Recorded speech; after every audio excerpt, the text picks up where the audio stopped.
I used to believe my life was a test of endurance. That if I could just grit my teeth and push through the turbulence, something resembling peace would eventually settle in. My ex-wife, Allison, made sure to shatter that illusion with the precision of a sniper.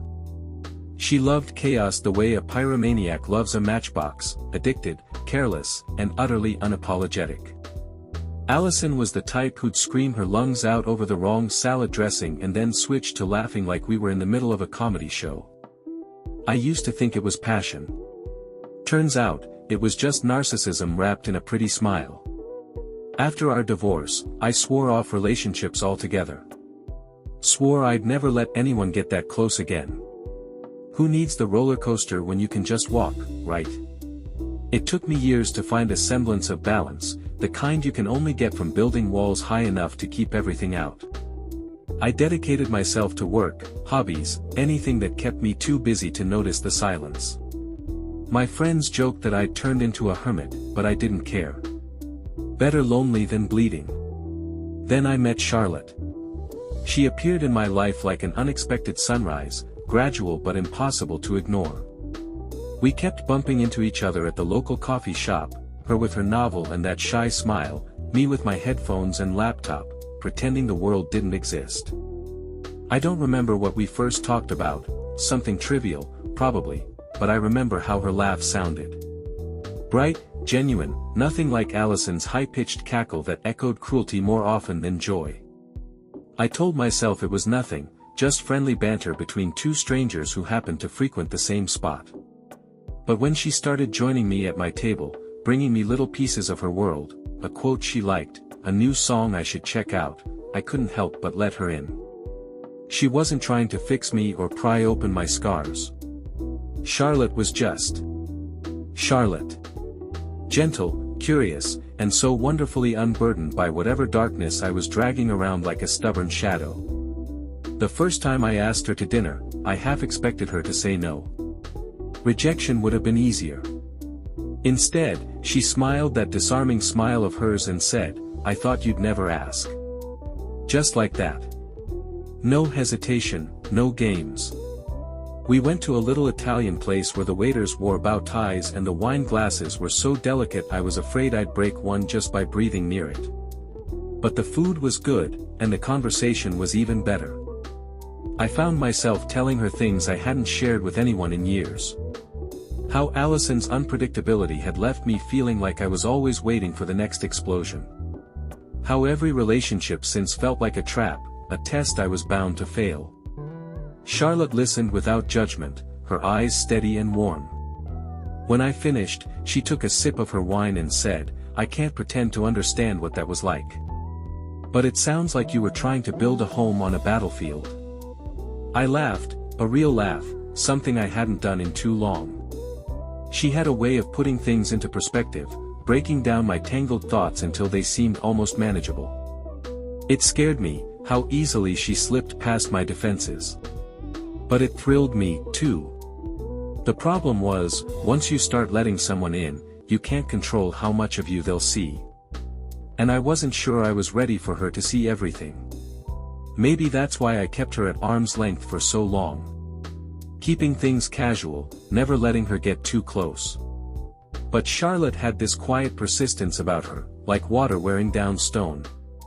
She never pushed, never demanded anything from me. She was just there, a constant presence that grew more comforting with every passing day. Until one night, after too many glasses of wine and a conversation that dipped into deeper waters than I'd intended, she looked me in the eyes and said, "I don't want to be your distraction. I want to be your person." The words hit me like a punch to the gut. It would have been so easy to turn away, to push her out of my life before she found her way into the darkest corners of it. But I couldn't. Something about her made me want to try, even if trying meant reopening old wounds. I told her I wasn't ready. That I was still figuring myself out, trying to piece together whatever shards were left of the man I used to be. Charlotte just nodded, her expression unreadable. "Take all the time you need," she said. "I'll be here." And she was. Always there, always patient. I was the one who needed to catch up. I wish I could say I made a decision then and there. That I swept her into my arms and declared some grand epiphany about love and redemption. But life's not a movie. It's messier than that. More painful. And a hell of a lot more complicated. But as the days turned into weeks, and the weeks into months, I found myself thinking about her more and more. Not just her smile or her laugh, but the way she looked at me like I was something worth holding on to. Like maybe I hadn't been ruined beyond repair. And that's when I realized the truth I'd been avoiding all along. I wanted her. Not as a distraction. Not as some balm to ease my loneliness. I wanted her because she was Charlotte, and I was me, and together, maybe, just maybe, we could be something worth fighting for.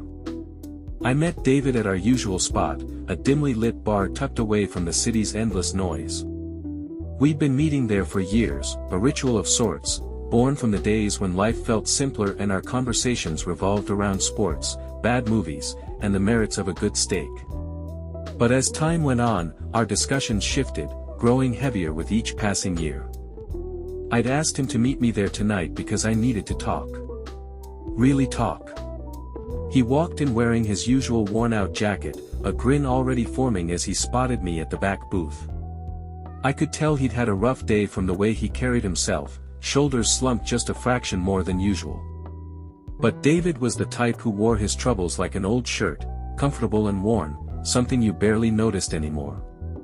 We ordered our drinks and exchanged pleasantries, the kind that felt more like habit than genuine interest. It wasn't until the second round arrived that I finally said what I'd been holding in for weeks. I think I found someone, I admitted, the words leaving my mouth with more hesitation than I intended. David raised an eyebrow, clearly intrigued but cautious. After Allison, I didn't blame him. We'd spent countless nights dissecting the wreckage of that relationship, trying to make sense of things that simply weren't meant to be understood. But this time was different, I insisted. Charlotte wasn't like Allison. She wasn't unpredictable or manipulative. She was kind, thoughtful, the type of person who listened because she cared, not because she was waiting for her turn to speak. And for the first time in years, I felt like I could actually be myself around someone. No pretending, no walking on eggshells. Just me. David listened, his gaze steady as he took another sip of his drink.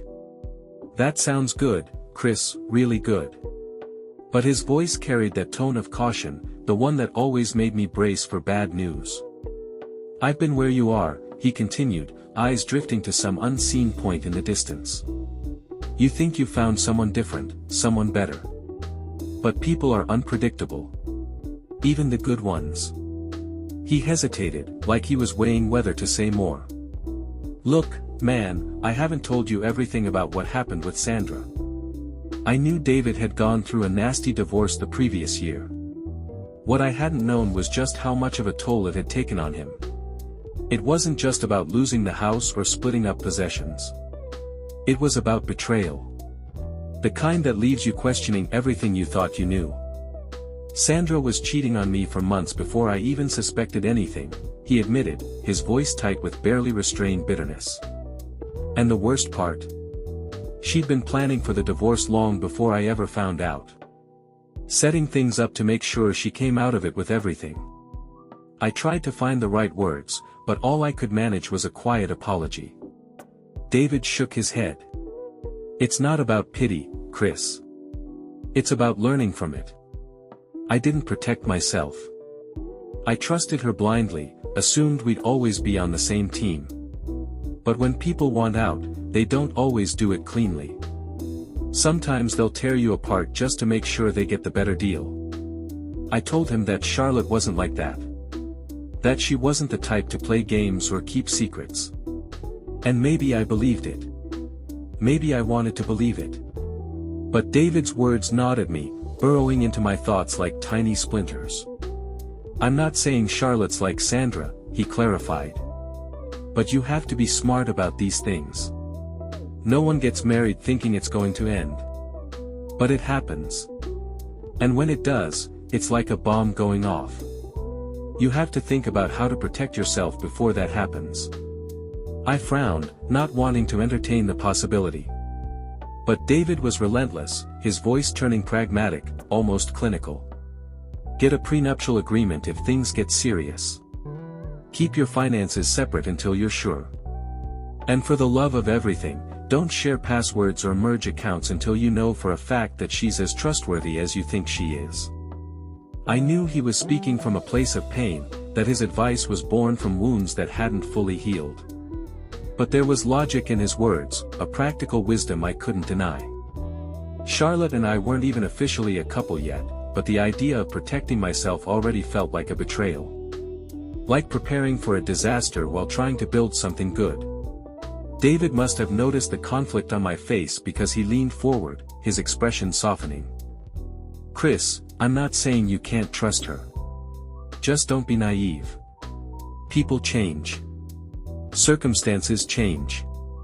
And if things go south, you need to be able to walk away without losing everything. He was right. I knew he was right.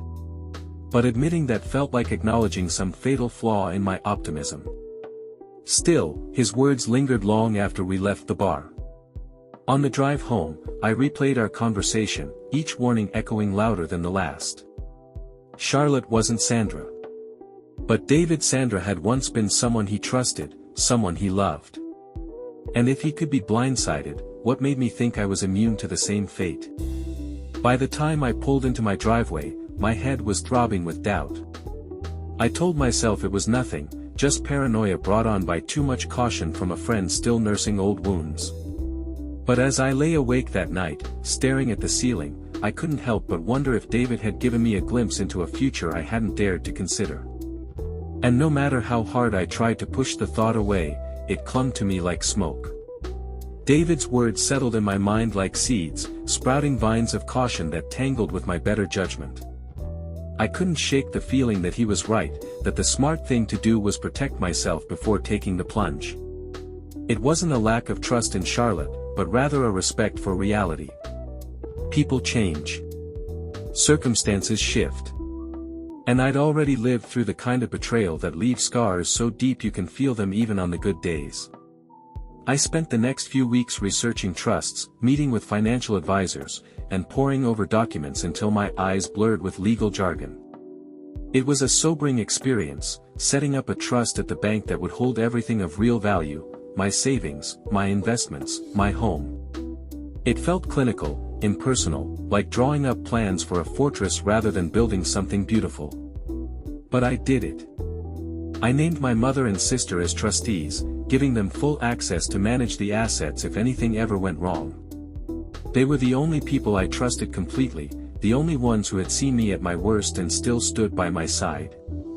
I explained it all to them over coffee one rainy afternoon, their concern evident but their support unwavering. My mother had been through her own marital fallout years before, a brutal separation from my father that left her financially crippled for months. She understood the need for caution. My sister, though younger and still idealistic about love, respected my decision without question. It felt good knowing that I had built something resilient, something that couldn't be taken from me on a whim or shattered by betrayal. Once the paperwork was signed and the accounts were transferred, I felt a weight lift from my shoulders. Like I had finally secured some part of myself that no one else could destroy. It was a strangely liberating feeling. With that out of the way, I allowed myself to focus on Charlotte, on us. She remained patient through the entire process, never pushing, never questioning why I seemed distracted or preoccupied. It was one of the things I admired most about her. Her ability to give me space when I needed it, while still making me feel like she was always there when I was ready to open up. The months blurred into a steady, comforting rhythm. We spent weekends exploring new places, trying out hole-in-the-wall restaurants, and sharing late-night conversations that left me feeling like I'd known her forever. She introduced me to her friends, her family, weaving me into her world with a kindness and sincerity that felt almost foreign. I'd been so used to fighting to earn someone's affection that I didn't know how to accept it freely. But Charlotte made it easy. With her, everything felt effortless. I never once doubted her intentions, never once questioned her loyalty. It was a kind of peace I hadn't known existed. A year passed before I even realized it. One morning, as the first chill of autumn crept into the air, I found myself sitting at the edge of my bed, a small velvet box resting in my palm.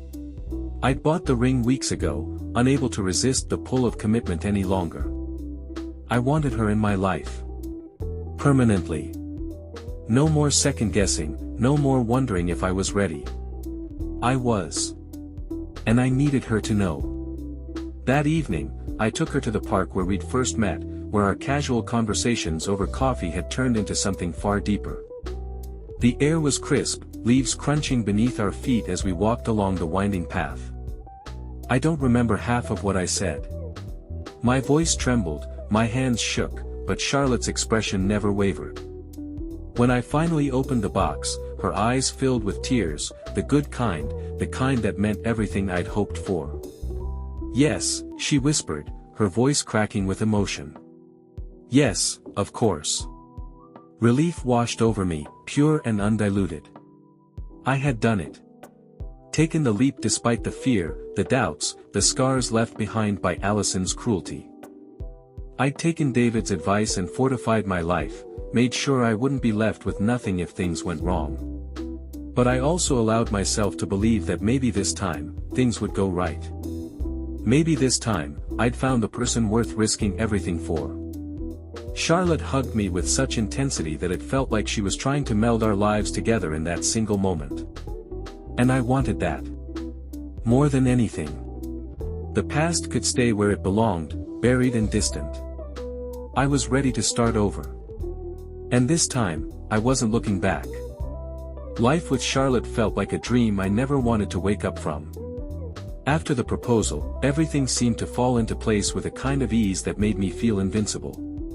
We started building our life together, piece by piece, making plans that stretched far beyond the immediate future. The first real investment we made was a car, a sleek sedan that felt like a symbol of stability and shared commitment. We picked it out together one Saturday afternoon, arguing good-naturedly over colors and features until we found something that fit us both. It was a practical choice, but somehow it felt special, like the first tangible proof that we were building something lasting. Not long after, Charlotte received a well-deserved promotion at work, her dedication and talent finally recognized with a title that matched her skills. She was thrilled, her excitement radiating from her like sunlight. I couldn't have been prouder of her. She threw herself into her new responsibilities with the same determination she brought to everything else in her life, and I supported her in every way I could. It wasn't long before we bought a second car, something flashier this time, a convertible she'd always dreamed of owning. The top-down drives we took on weekends felt like scenes from a perfect life, the kind you only see in commercials where everyone is happy and everything works out in the end. I should have known better than to believe in perfection, but I let myself indulge in the fantasy because being with Charlotte made it feel possible. Then came her big idea, the one that seemed to push everything to the next level. With her promotion came a substantial raise, and she suggested that we take some of our savings and invest in building an apartment building. Something we could rent out, a steady stream of income that would help secure our future. I was hesitant at first, unsure if we were ready for such a big commitment. But Charlotte was persuasive, her enthusiasm infectious. She had done the research, crunched the numbers, laid out a plan so detailed it was hard to argue with. I admired her drive, her ambition, the way she could see possibilities where I only saw risks. So we went for it. We hired architects, contractors, a small team of professionals who brought Charlotte's vision to life. The months that followed were a whirlwind of meetings, paperwork, and decisions that felt far beyond anything I'd ever dealt with before. But we made it work, together. And every night, when we collapsed into bed exhausted but satisfied, it felt like we were building something solid. Something real. I considered myself the luckiest man alive. Charlotte and I had built a life together that felt indestructible. The apartment building was nearly completed, and tenants were already lining up to sign leases. The income would be substantial, enough to fund even bigger projects if we wanted. But more than the financial success, it was the feeling of partnership that I valued most. I trusted her completely, loved her with a certainty that had taken root so deep I couldn't imagine anything shaking it. Until the day everything shattered. It was a Friday, the kind of overcast afternoon that made me want nothing more than to kick off my shoes and relax on the couch with Charlotte, recounting the day's minor victories and frustrations. I parked in the driveway, noting absent-mindedly that her car was already there. She must have gotten off work early, which was unusual but not unheard of. I fumbled with my keys, the chill in the air making me clumsy. As I approached the front door, I heard something that made me pause. A sound muffled by the walls, faint but unmistakable. It was Charlotte's voice, but twisted into something unfamiliar. At first, I thought it was coming from the neighboring house, their windows sometimes left open just enough for sounds to carry over. I shook my head, brushing off the nagging feeling that something was wrong. I pushed the door open and stepped inside, already rehearsing a joke about eavesdropping on the neighbors. But the sound wasn't coming from the neighbors. It was coming from inside our house. The realization hit me like a punch to the gut, the kind that knocks the air from your lungs and leaves you reeling.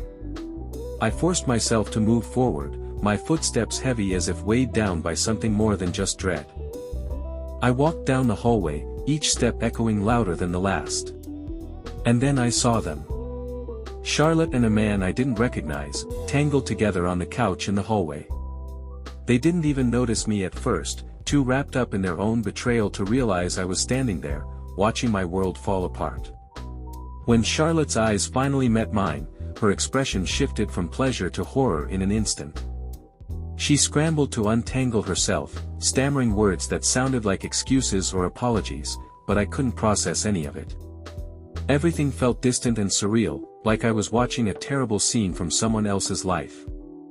My chest felt hollow, a cold emptiness spreading through me as I tried to make sense of what I was seeing. All the plans we'd made, the future we'd built piece by piece, reduced to rubble in a matter of seconds. The man bolted past me, mumbling something I didn't catch, his footsteps fading until the front door slammed behind him. But I barely noticed. My eyes were fixed on Charlotte, her face pale and stricken, her mouth moving but making no sense. I couldn't bring myself to say anything. Couldn't even find the strength to be angry. All I felt was numbness, a deep and unrelenting cold that settled into my bones and refused to leave. The life I thought I had, the woman I thought I knew, it was all just an illusion. And now, standing there in that broken silence, I realized I had nothing left to hold on to. The shock didn't last long. Numbness was a mercy, but it also made things clear, like a frost that sharpens every detail. I didn't yell, didn't demand answers or explanations from Charlotte. She tried to speak, her voice strained and desperate, but I walked past her as if she were nothing more than a shadow. My mind was already working, sorting through what needed to be done. All those conversations with David came rushing back like a blueprint I'd been sketching for years without realizing it. I left the house, my feet carrying me on autopilot to the car parked out front. The car we'd picked out together. The car I paid for. That detail seemed important now, a thread I clung to as I drove to my lawyer's office with a focus so intense it felt almost calming. I didn't call ahead. I didn't make an appointment. I simply walked in and asked to see Mr. Holloway, the attorney I'd hired years ago to help me set up the trust that now shielded most of my assets.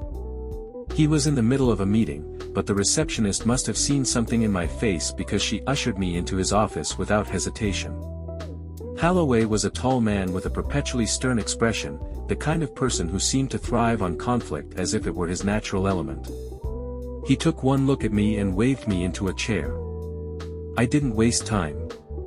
I told him everything in a clipped, emotionless voice that surprised even me. The betrayal, the investment, the assets we'd acquired together. I laid it all out as if reciting a grocery list. Holloway nodded along, his fingers steepled under his chin as he listened. When I finished, he leaned back in his chair and told me exactly what needed to happen. The trust I'd established years ago had done most of the heavy lifting. My personal assets, my savings, the house, the investments I'd made before meeting Charlotte, were untouchable. But the apartment building was a different matter. Because we'd invested in it together, there were legal complexities to unravel. Holloway assured me it was possible to claim the majority of the investment, especially since most of the money had come from me. Charlotte's promotion had provided some additional funds, but nothing substantial enough to outweigh what I'd contributed. The car was an easier matter. I'd made the payments, my name was on the title, and the paperwork reflected that. Charlotte had never bothered to contest it because she trusted me. A bitter irony, considering how little she deserved my trust. Holloway prepared the paperwork with ruthless efficiency, guiding me through each step with a precision that bordered on surgical.